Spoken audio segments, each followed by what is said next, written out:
საღამოშდების ალაშა, მე და შენ ამ ფესტივალის გულშემატკივრები ვართ უკვე არაერთი წელია. ანუ ერთგული ჯარისკაცები, έτσι შეიძლება ითქვას.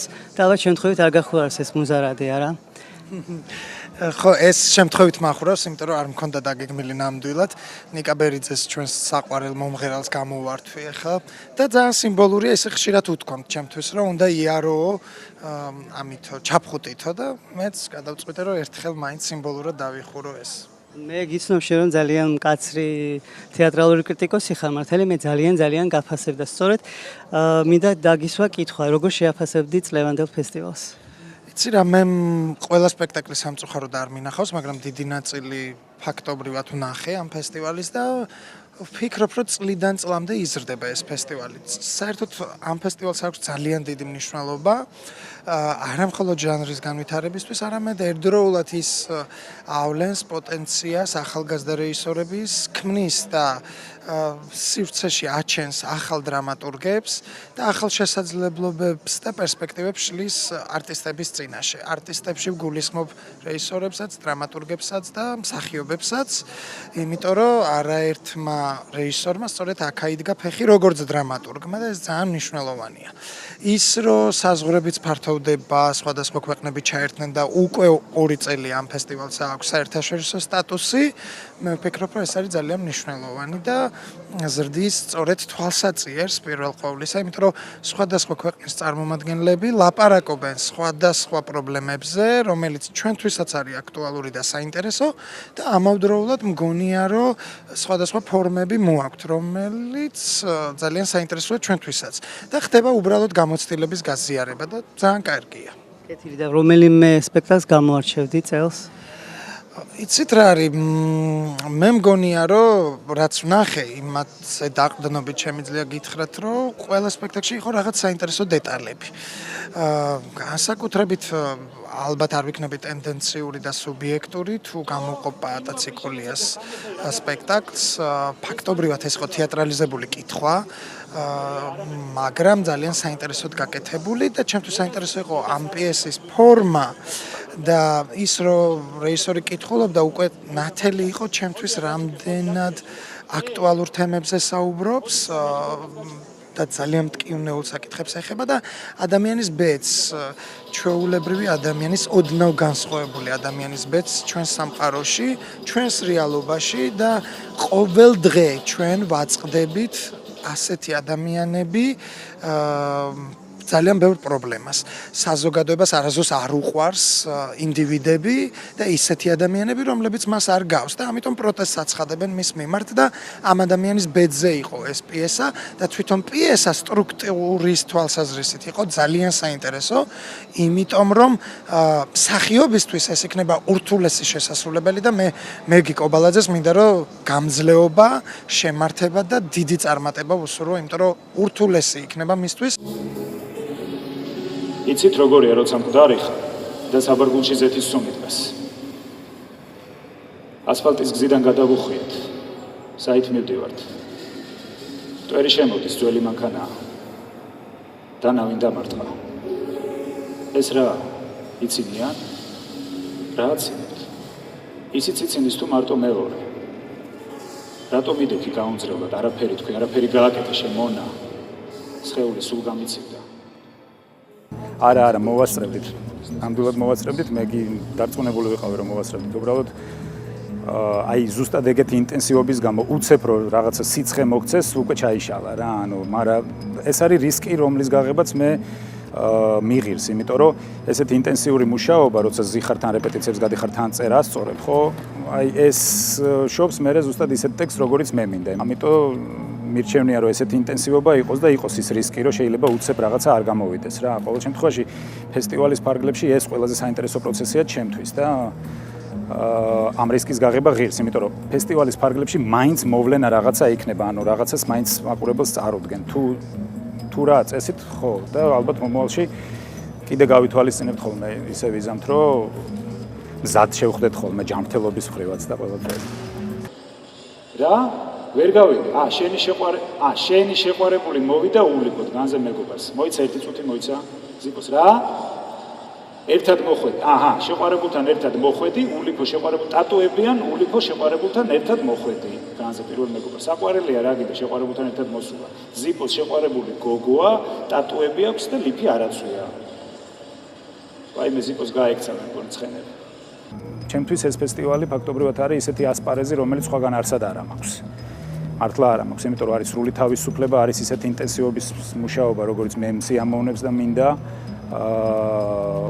აბსოლუტურად შეუზღუდავი ხარ სივრცეს არჩევს, სივრცე კიდე რამდენამეს გაძლევს, ამ ფესტივალს აქვს უზარმაზარი პოტენციალი და შეუძლია იყოს ძალიან სერიოზული გავლენის და რეზონანსის მქონე ფესტივალი და დიდი მნიშვნელობის ამბიციაა საჭირო და შეიძლება რომ იყოს ეს ამბიცია მარტო ორგანიზატორებში არ უნდა ვეძებოთ, ეს ამბიცია უნდა ვეძებოთ ბათუმის მერიაში, რომელიც აფინანსებს და კულტურის სამინისტროშიც და მე თუ მკითხავთ ესეთ ფესტივალები საერთოდ უნდა იმართებოდეს ესეთი ყველაზე მაღალი ეგიდით პრეზიდენტის იმიტომ რომ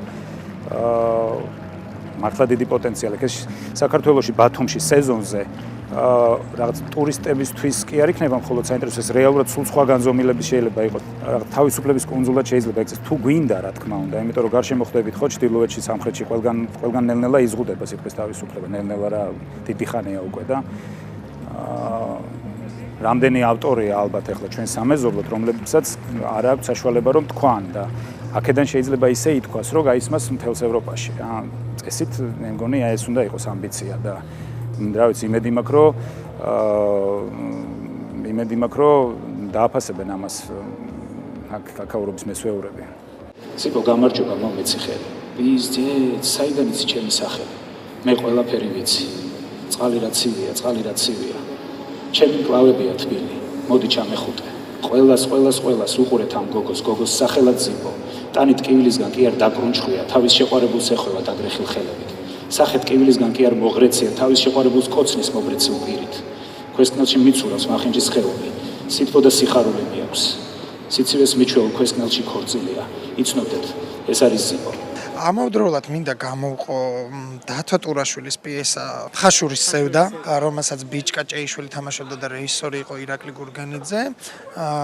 საერთოდ ეს არის ახალგაზრდა მსახიობი. დათო ტურაშვილი ყველასთვის საყვარელი მწერალია, საზოგადო მოღვაწეა, მაგრამ დრამატურგი იშვიათად გვხდება, როგორც დრამატურგი და ეს ეტყობა ამ ნაწარმოებსაც, მაგრამ ვფიქრობ, რომ ძალიან მე ტექსტს ვიცნობდი მანამდეც და ძალიან იუმორში იყო გაკეთებული რეჟისორმა, ცოტა ოდნავ განსხვავებული ინტერპრეტაცია მისცა ამ ტექსტს და ყველაფერი დაიწყო თითქოს ძალიან სერიოზულად და შემდეგ მოვიდა ის იუმორი, რომელიც ჩაფიქრებული ჰქონდა დრამატურგს. ძალიან საინტერესო იყო ამავდროულად ანჟელინა როშკას პიესა, რომელიც ჩვენ თოჯინების თეატრის სარდაფში ვნახეთ და უნდა გამოგიტყდეთ. ვიცი რომ ეს არასწორია რომ არ უნდა დატოვოს კრიტიკოსმა სპექტაკლი, მაგრამ მე ვერ გაუძელი მეორე ნაწილს, იმიტომ რომ ჩემთვის აბსოლუტურად საინტერესო აღარ იყო, აღარც ტექსტი და აღარც დადგმა. ძალიან კარგად დაიწყო პირველი ნაწილი, ჩავერთე ბოლომდე, მაგრამ შემდეგ გაქრა მსახიობი სივრციდან და არც ფორმისთვის იყო ჩემი აზრით ეს გაკეთებული და იყო საოცრად გაწელილი, დაუსრულებელი ტექსტის კითხვა, რომელიც მე ვფიქრობ, რომ თარგმანშიც მოიკოჭლებდა ეს ტექსტი, იმიტომ რომ ძალიან ბევრი გაუმართავი ქართული ფრაზა შევხვდა და მე მესმის, რომ ეს ძალიან ექსტრემალურ პირობებში და დროში ხდება ეს ყველაფერი, მაგრამ და თარგმანების პრობლემა ერთ-ერთი ურთულესია ზოგადად და ეს უცებ არ ხდება, მაგრამ მე ვფიქრობ, რომ სამომავლოდ უნდა გაითვალისწინონ, რომ ტექსტი იყოს დახვეწილი და გამართული, მინიმუმ გამართული. ეს გახდათ ლაშა ჩხარტიშვილი თეატრალური სივრცის სადარაჯოზე თქვენ უყურებთ გადაცემა სცენას. ავადმყოფურად განვიცდი უმუსიკობას. ჩემმა ექიმა ამიგრძალა მუსიკის მოსვენა, რადგან უარყოფითად იმოქმედებ შენს ფსიქიკურ მდგომარეობაზეო. მე კი ვერ ვიტან, როცა რაღაცას მიკრძალავენ. განსაკუთრებით ღამით მიჭირს აქ გაჩერება, რადგან ღამით უფრო მეტი ხმაურია ვიდრე დღისით. შეუძლებელია 10 სანიტარი გაუმკლავდეს ამდენ გიშს. ზოგი თვითმკვლელობას ცდილობს, ზოგი სხვის მკვლელობას, ზოგიც გაქცევას. საღამოშვიდობის მარე ჩვენ ახლა ვიხილეთ ძალიან უცნაური პიესა, ჩემთვის გულწრფელად გამოგიტყდებით და თუ შეგიძლიათ აი 2-3 სიტყვით მიამბოთ თქვენი პიესის შესახებ.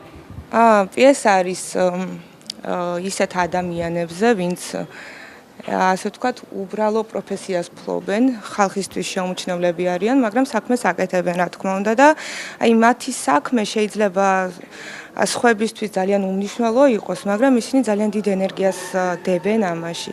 შესაბამისად, მინდოდა ერთ-ერთი ისეთი უსახო ადამიანის ცხოვრება წარმომეჩინა თქვენთვის. ისეთ აი როდესაც მე ვიხილე ეს პიესა რაღაც უთქმელობის შთაბეჭდილება დამრჩა. როგორც მაყურებელს ამ შემთხვევაში. მე თავად დრამის რეჟისორი გახლავართ, ამიტომ სულ სხვა რაკურსში ვხედავდი ბევრ რაღაცას, ანუ პროფესიონალური თვალით უყურებდი, მაგრამ როგორც მაყურებელი ამ შემთხვევაში მსმენელიც, ალბათ ვითვალისწინებდი საზოგადოების ამ შემთხვევაში დარბაზში ვყოფი საზოგადოების აზრს და აი. მინდა აღვნიშნო, რომ მე მხოლოდ ვარ პიესის ავტორი. აი თლიანად სპექტაკლი დადგა რეჟისორმა და მონაწილეობა მიიღო რა თქმა უნდა მსახიობმა სპექტაკლის დადგმაში, არ ჩავრეულ ვარ საერთოდ და აი თავიანთი ხედვა წარმოაჩინეს მათ. შეიძლება მე ცოტა სხვანაირი ხედვა მქონდა, მაგრამ რა თქმა უნდა ეს მათზეა დამოკიდებული, არ მინდოდა რომ შემეზღუდა ისინი და აბსოლუტურად თავისუფლები იყვნენ თავიანთ ქცევებში. მე ცოტა პროვოკატორი ვარ ამ შემთხვევაში და შეიძლება კიდევ ერთ კითხვაზე მიპასუხოთ, მოგეწონათ თუ არა თქვენ სპექტაკლი? რა თქმა უნდა, იმიტომ რომ რაც არ უნდა იყოს, როდესაც შენი დაწერილი იღებს რაღაც სახეს, იერსახეს, ეს არის ყველაზე მაგარი შეგრძნება და რა თქმა უნდა მოგეწონოს ადამიანს, თუ კი რა თქმა უნდა ადამიანური განცდები და შეგრძნებები გაქვს. ხოლო როცა მეკითხე, სად არის ეს ხომ ხარეს? სად არის ეს შორს? სკამწკიდებს ხელს და მოსაკლავად ბურთებს. ყველაფერს კი მე მაბრალები. არა და მე რა შუაში. მე რა შუაში ვარ. საღამოშვიდობისა 2 წუთის წინ ნახეთ თქვენი სპექტაკლი. უბრალოდ მაინტერესებს თქვენი დებიუტია სცენაზე თუ უკვე დაგიდგანთ სპექტაკლები? არა, დებიუტი არ არის, ეს ჩემი უკვე რიგით მე-6 სპექტაკლია. ძალიან საინტერესოა. შეგიძლიათ უბრალოდ გამიზიაროთ თქვენი შთაბეჭდილება, ვინაიდან მე დრო მჭირდება, რომ ეს ყველაფერი რაღაცნაირად გაავანალიზო და მივიღო და გავითავისო. აი თქვენ გამიზიაროთ თქვენი აზრი. ანუ აუცილებლად ამ პიესას ერქვა კაპელდინერი, ანუ ეს იყო კაპელდინერი გოგოს მოყოლილი ისტორია, რომელმაც ის თეატრი გადაწვა, სადაც მუშაობდა იმის გამო, რომ ანუ არ იყო ყველაფერი ისე, როგორც იყო საჭირო. თუ შეგიძლიათ იყოთ თვითკრიტიკული და თქვათ როგორ შეაფასებდით თავად აი ამ სპექტაკლს? ჩემი აზრით სპექტაკლი კარგი იყო, რაოდენ კრიტიკულიც არ უნდა ვიყო საკუთარი თავის მიმართ, ჩემი აზრით იმ დროში, რა დროს ჩვენ გვქონდა მოცემული პიესის სპექტაკლად ქცევისთვის, სპექტაკლი ნორმალური იყო და კიდე ერთხელ ვამბობ, რომ ეს უკვე მაყურებელმა უნდა განსაჯოს როგორი იყო. ჩემთვის მისაღები იყო, იმიტომ რომ თვითონ სპექტაკლიდან ჩანდა ის გულის ტკივილები და ის ყველაფერი, რაც ალბათ ბევრ ჩემ თანამოძმეს აქვს ეს ტკივილი და ეს რაღაცა და აქედან გამომდინარე თუ სპექტაკლმა მოახერხა ის რომ მაგალითად თქვენ მიიღეთ ეს ფსიქოლოგიურ დრამად და არაერთი ადამიანის ისტორიათ არამედ გლობალურ მასშტაბებზე გავედით ესე იგი სპექტაკლი შედგა და მეც მოხარული ვარ რომ იმიტომ რომ გავედი გარეთ სპექტაკლის დამთავრების შემდეგ შემხვდნენ მეგობრები და მითხრეს რომ კარგი იყო რომ მოგვეწონა ოღონდ ისეთი მეგობრები რომლებიც სიმართლეს ამბობენ და არა გეპირფერებიან არა გეპირფერებაზე არის საუბარი მე უბრალოდ აღნიშნავდი იმას რომ სპექტაკლი ძალიან ეფექტური იყო იმიტომ რომ ძალიან ბევრი ეფექტი ქონდათ გამოყენებული რა ვიცი მე გისურვებ წარმატებებს იმიტომ რომ მე ვფიქრობ რომ თქვენი სპექტაკლი დღეს შედგა მიიღებს თუ არა მას მაყურებელი ეგ სხვა თემაა ვალა გისურვებ წარმატებებს და მომავალ შეხვედრამდე მადლობთ თქვენ უყურებთ გადაცემას სცენას მე გახლავართ დავით ასათიანი დარჩი ჩვენთან ერთად მე ის ვარ დარბაზში რომ დგას ხოლმე დამჟავებული სიფათით და მაყურებელს თავის ადგილას სვამს თან მიუთითებს სად უნდა მოისაქმოს ანტრაქტის დროს და წამდაუწუმ ახსენებს რომ თეატრში იმყოფება და არა ბაზარში ან რომელიმე სოფლის კლუბში ჩემს საქმეს ჰეროსტრატეს სინდრომი შეარქვეს არა და ვერანაირ საერთოს ვერ პოულობ ჩემსა და ეფესოელ ვაჭარს შორის რომელმაც არ ტემინდეს ტაძარი გადაწვა უბრალოდ ძალიან მიყვარდა ქიმია და მძაფრი შეგრძნებები. მე კაპელდინერი ვარ.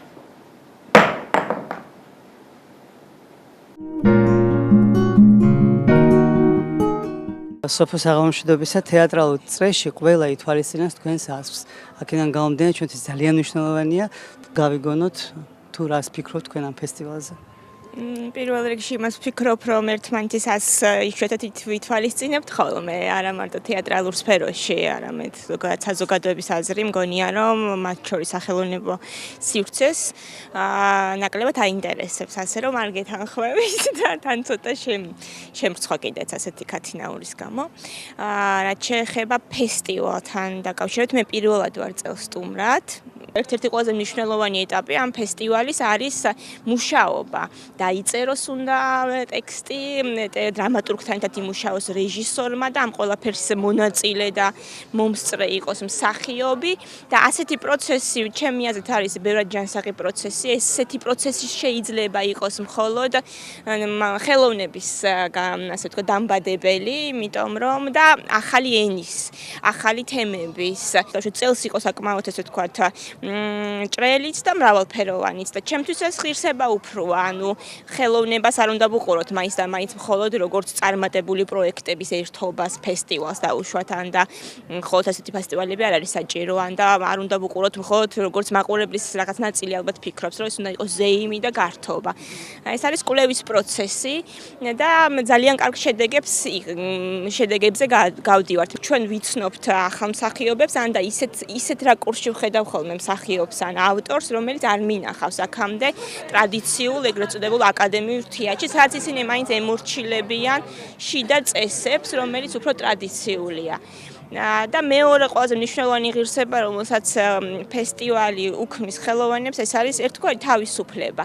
ანუ არაფერში თითქოს არ ერევა და მე მგონი არც ერევა, არც შინაარსში, არც ფორმაში და ეს არის ყველაზე ღირებული რამ, რაც ქართულ სახელოვნებო სივრცეში შეიძლება ვთქვათ, რომ ღირებულია, უნიკალური და იშვიათი, იმიტომ რომ ქმნის გარემოს, სადაც თავისუფლებაა გადამწყვეტი და აქ იქნება ბევრი შეცდომა, ბევრი წარმატებული პროექტი და ზუსტად ეს არის ღირებული იმისთვის, რომ რაღაც ახალი სათქმელი, ახალი ფორმები და ახალი ენა გამოიძებნოს.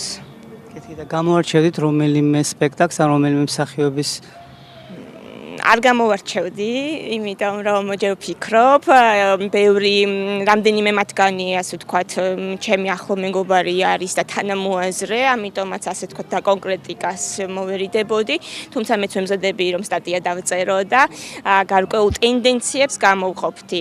აი ასე შემიძლია ტენდენციებად ჩამოვაყალიბო, რომ ამ ფესტივალზე მე ვნახე ძალიან დამწყები დრამატურგების და რეჟისორების ნამუშევრები და ის ძალიან ღირებული იყო. მიუხედავად იმისა, რომ შეიძლება რიგ შემთხვევაში მომეჩვენა, რომ ინფანტილური იყო, არაპროფესიონალური, მაგრამ ყველგან სადღაც რაღაც საინტერესო ნახე. ასევე არიან უკვე ძალიან გამოკვეთილი და ჩამოყალიბებული პროფესიონალი რეჟისორებიც. და ეს მრავალფეროვნებაც საინტერესოა და კარგია ის, რომ თუ ეს შენარჩუნდება. იქ ფესტივალის წარმატებად შეიძლება ისიც აღინიშნოს, შეიძლება ვინმე უკვე თქვა, მაგრამ ამ ფესტივალზე დადგმული რამდენიმე წარმოდგენა დურუჯის საფესტივალო, საკონკურსო სიაშიც გვხდება უკვე და თბილისის საერთაშორისო ფესტივალის რჩეულ ქართული პროგრამის რჩეულ სპექტაკლებშიც, როგორც არის მაგალითად მქვია ლალი, ხო? გამოვიდა რომ მაინც გამოვარჩიე. მაგრამ ძალიან სასიამოვნო იყო და საინტერესო, აი მაგალითად სომეხი დრამატურგის და თან პირველი პიესა იყო და ჩემთვის საინტერესო პიესა იყო.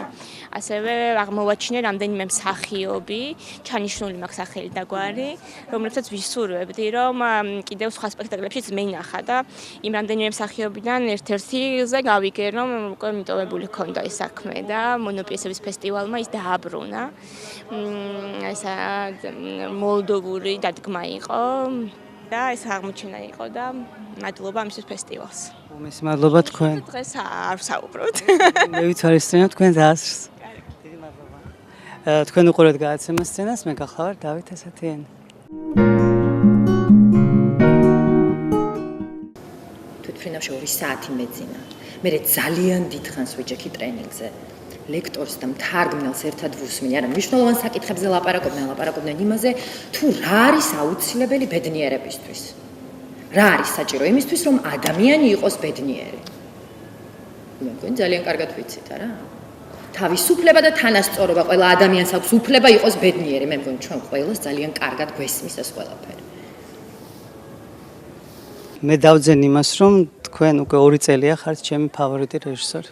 ძალიან დიდ პატივს ვცემ თქვენ შემოქმედებას. ეს კამერის წინ დიახ, კამერის წინ რატომაც არა, ეს არის თავისუფალი პროექტი აბსოლუტურად. არა, მადლობა დიდი. ყოველთვის სასიამოვნოა. კომპლიმენტის მოსმენა.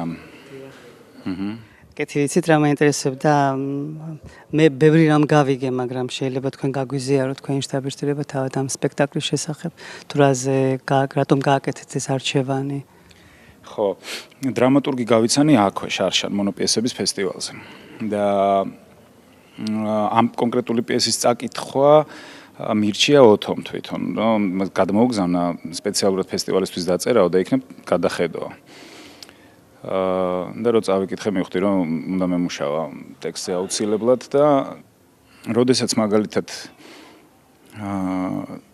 შენ ხდები ძალადობის მსხვერპლი იქ იმ გარემოში და იმ მხარის მიერ რომელიც წესით შენ უნდა გიცავდეს და შენზე უნდა ზრუნავდეს და ეს შეიძლება იყოს დედა, ეს შეიძლება იყოს მამა, ეს შეიძლება იყოს შენი ქალაქი, ეს შეიძლება იყოს შენი ოჯახი, შენი სამშობლო, ეს შეიძლება იყოს შენი კულტურა. ანუ წარმოიდგინეთ თქვენ, როდესაც შენ ხარ ძალადობის მსხვერპლი იქ იმ კულტურაში, რომელმაც გშობა, რომელიც არის შენი მშობელი და რომელიც წესით შენ უნდა გზრდიდეს, ხო? ამის ქვეშ არის ის, რომ საგნებს თავისი სახელი აღარ ქვია, რომ მშობელი არის მოძალადე, რომ სიყვარული შეიძლება იყოს სიძულვილი.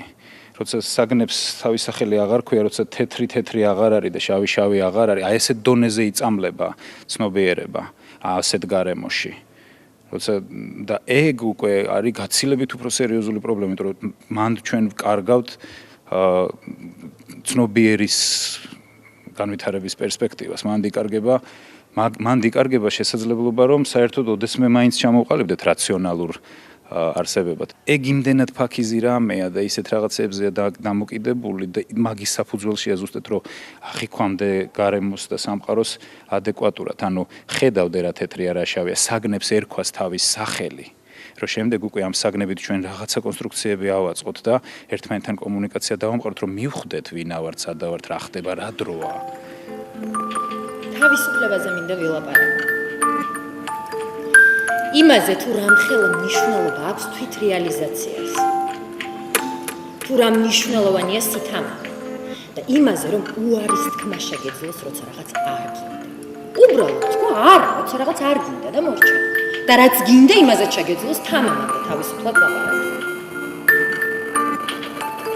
ყველა ვინც მოგვა უნდა მიხვდეს რომ ბედნიერება მხოლოდ თავისუფლებას მოაქვს. მხოლოდ მაშინ ხარ ბედნიერი და ის ვინც სინამდვილეში ხარ და თვითრეალიზებული, როდესაც შინაგანად ხარ თავისუფალი. სულში ხარ თავისუფალი. პიესა ჩემთვის, არ ვიცი, პირველად ცხოვრებაში გამოდგა იმდენად რთული მასალა თვითონ ტექსტი.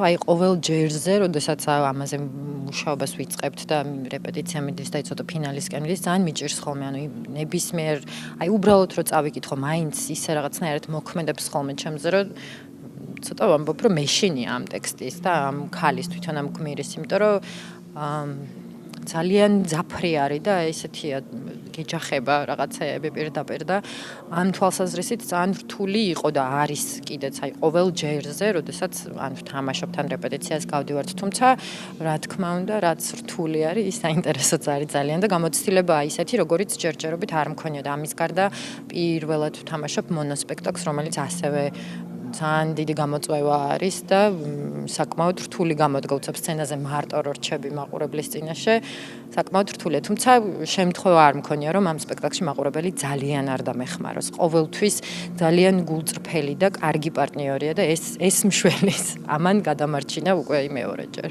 ამ სპექტაკლის თამაშის დროს. სიბრალულით ვუყურებ ხოლმე, როდესაც ვიღაცას ვხედავ ქუჩაში საბავშვოეთლით. იგივეა, რომ საკუთარი ნები დამშეული ღორი მიიბა ფეხით ჯაჭვზე და მე ვეღარ ცილებდე, იმიტომ რომ ეს ამას ხომ საზოგადოება არ გაპატიებს, ეს ხომ განიკითხება თუ რაღაც.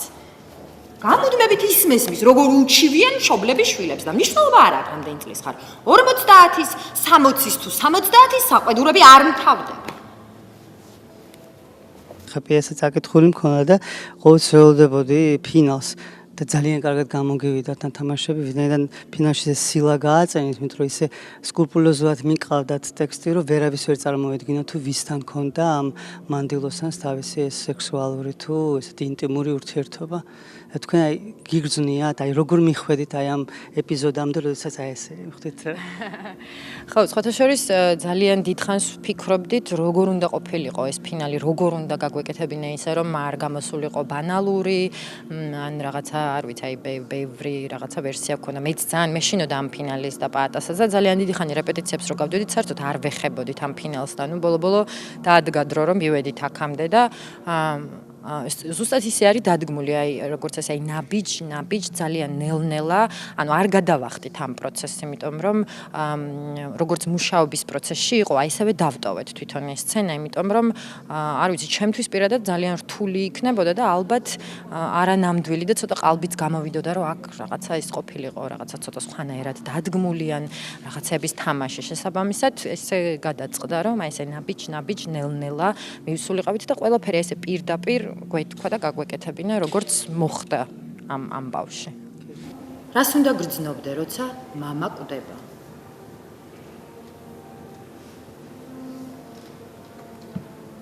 გლოვას? სასოწარკვეთას? სასწრაფო უნდა გამოვიძახო ალბათ ამ პოლიცია. არა. ზედმეტია ეს ხმაური. უცხო ხალხის სახლში. სახლში არასდროს უცხო არ მოიყვანო, ისინი ყველაფერს გააფუჭებენ. ჩვენ სტუმარი არასოდეს მყოლია. მსახები რა თქმა უნდა იყოს გამბედავე ამის გარეშე, არ ვიცი, წარმოუდგენელია და რაც უფრო რთული რაღაცის გაბედვა გიწევს და რაც უფრო დიდი გამოწვევა არის, უფრო საინტერესოა რა თქმა უნდა აქ ჩანს რამდენად გიყვარს შენი პროფესია და რამდენად შეგიძლია რომ გადაეშვა თავიდან ფეხებამდე ამ ყველაფერში და ეს არ ვიცი, ეს არის ალბათ პირველი და აუცილებელი პირობა იმისთვის რომ ვიყო მსახიობი. ნავის ჩემთვის როგორც მაყურებლისთვის მეტყველებს აი თქვენ არაჩვეულებრივ ტანდემზე რეჟისორსა და ამ შემთხვევაში შემოქმედს შორის როგორც თქვენ ბრძანდებით მსახიობი ძალიან დიდი მადლობა ამ სიამოვნების რომელიც მოგვანიჭეთ უღმესი მადლობა თქვენი შემოქმედებისთვის და ველით ახლო მომავალში კიდევ ძალიან დიდი მადლობა თქვენ ძალიან მიხარია თუ ძალიან ის ულევი შრომა რომელიც ჩვენ აქ ჩავდეთ და რომელსაც არასოდეს მე არ ვიშურებ მიხარია თუ ვინმესთვის საინტერესოა და იმიტომ რომ ეს რა თქმა უნდა ძალიან მნიშვნელოვანია და ძალიან დიდი მადლობა თქვენ ამისთვის გაქვავდა. ზუსტად ისე როგორც ჩემი. ჩვენ ხომ ორივეს ერთი საერთო გული გვქონდა. ასე არის? ამიტომ ვერ ვგრძნობ გლოვას. ჩემი გულიც გაცივდა. გაქვავდა. გაჩვენდა. მთელი ძალით ჩავარტყი სახეში წიხლი, დავიცი. ავდეგი. ისევ ჩავარტყი წიხლი. მე მიმაჩნია რომ მხოლოდ თქვენ გართმევდით თავს რომ ესეთი პიესა დაგიდგათ ჩემი აზრით. დიდი მადლობა. არა, სერიოზულად, იმიტომ რომ მე კამერა მიყურებს, მერიდება არ შემიძლია. რატო არა ხართ მიშეული კომპლიმენტებს? არა, მე თავად ვიცნობ დრამატურგს როგორც თქვენ. და ვიდრე ჩავიწერდით ამ ჩვენს ინტერვიუს, მე დავძინე ორივე სიტყვით ჩემი დამოკიდებულება და წარმოდგენა, მაგრამ მე ვიყავი მართლა დარწმუნებული, რომ რაც არ უნდა დაეწერა ავტორს, თქვენ მაინც მათ წარმართავის სრულყოფილად და აი ესე სწორად ალბათ. იმიტომ რომ იცით სპექტაკლი იყო, მე თავად ახლა არც დრამატურგი გახლავარ და არც ისე თქვათ შემდგარი რეჟისორი, მაგრამ იცით აი მსახიობთან საუბარში დავძინე, რომ აი ესე სკრუპულოზურად თანდათან ავითარებდით მივხვდით თემას. მე ვიცოდი დაახლოებით, რომ ბოლოს აუცილებლად გაჟღერდებოდა რაღაცა ძალიან აი შოკის მომგვრელი, ხო. და ეს არაჩვეულებრივად გამოგივიდათ. დიდი მადლობა. ძალიან მადლობთ. როგორ ვიცხოვრო ახლა?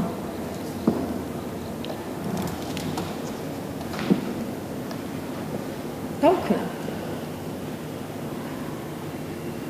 ვინ ვარ საერთოდ? ვის რაში ვჭირდები?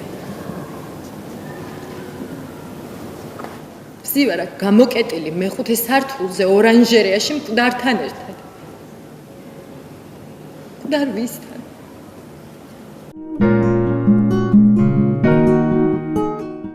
ოთია საამშვიდობის როგორ შეაფასებდი ფესტივალს? მე ვფიქრობ, რომ წლევანდელი ფესტივალი საინტერესო იყო, რადგან წარმოდგენილი იყო უფრო მეტი სპექტაკლი ვიდრე წინა წლებში. ფესტივალი ამ ყველაფერს უწყობს ხელს, რადგან ჩვენ თემა არ გვაქვს, კონკრეტულად არ ვთავაზობთ არავის, რომ რაღაც თემა ანუ არ ვახვევთ თავს ჩვენს აზრს. პირიქით ვაძლევთ მაქსიმალურ თავისუფლებას და ამან გამოიღო ზუსტად ეს შედეგი, რომ მივიღეთ სხვადასხვანაირი პიესები.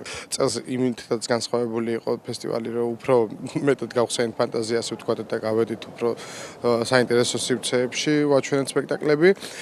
სამომავლოდ ჩვენ რა თქმა უნდა ისევ გეგმავთ, რომ მოვიწვიოთ სხვადასხვა დრამატურგები უკვე სხვადასხვა ქვეყნებიდან.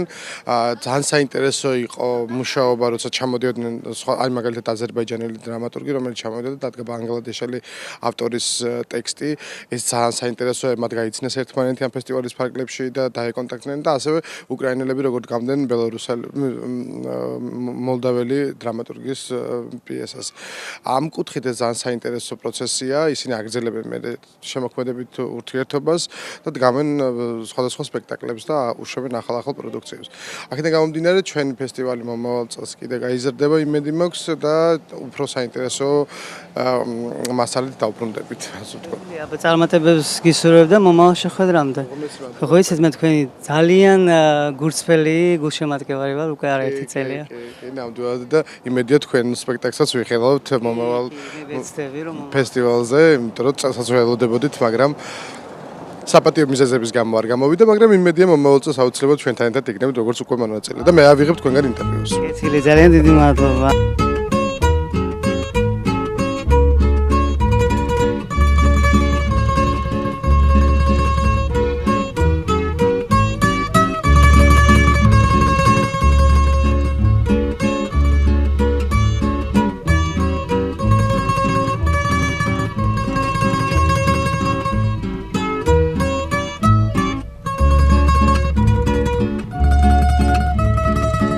მონოპიესების საერთაშორისო ფესტივალი დასრულდა. მიუხედავად თავისი არსებობის ხანმოკლე დროისა, ფესტივალმა შეძლო თავისი საზღვრები გაეფართოებია და საკუთარი ადგილი დაემკვიდრებია თეატრალურ და არა მხოლოდ ქართულ თეატრალურ სივრცეში. თქვენ უყურებთ გადაცემას სცენას, ჩვენ გიამბობდით ფესტივალის შესახებ, თქვენი მეგზური გახდით, მე დავით ასათიანი. მომავალ შეხვედრამდე.